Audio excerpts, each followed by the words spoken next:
ડીસામાં GIDC વિસ્તારમાં આવેલી ફટાકડા ફેક્ટરીમાં બ્લાસ્ટ થવા મામલે મુખ્ય આરોપી પિતા પુત્રને પોલીસ ઘટનાસ્થળે લઈ પહોંચી અને સમગ્ર ઘટનાનું રિકન્સ્ટ્રક્શન આરોપીઓ સાથે રાખીને કરવામાં આવ્યું છે।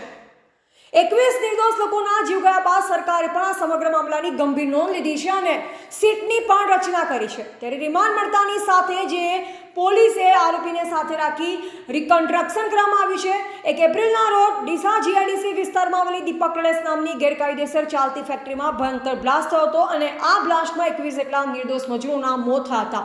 જે બાદ ગતરોજ ડીસા કોર્ટમાં મુખ્ય આરોપી પિતા પુત્રને રજૂ કરી પોલીસે 10 દિવસના રિમાન્ડ માંગ્યા। ત્યારે ડીસા કોર્ટે આરોપીઓના 8 દિવસના રિમાન્ડ મંજૂર કર્યા છે। ત્યારે આજે શુક્રવારે એલસીબી પીઆઈ, તાલુકા પીઆઈ સહિતનો પોલીસ કાફલો મુખ્ય આરોપી અને ફેક્ટરીના માલિક પિતા પુત્ર દીપક અને ખૂબચંદ મોનાનીને લઈ ઘટના સ્થળે પહોંચી હતી, જ્યાં સમગ્ર ઘટના અંગે રિકન્સ્ટ્રક્શન કરવામાં આવ્યું હતું।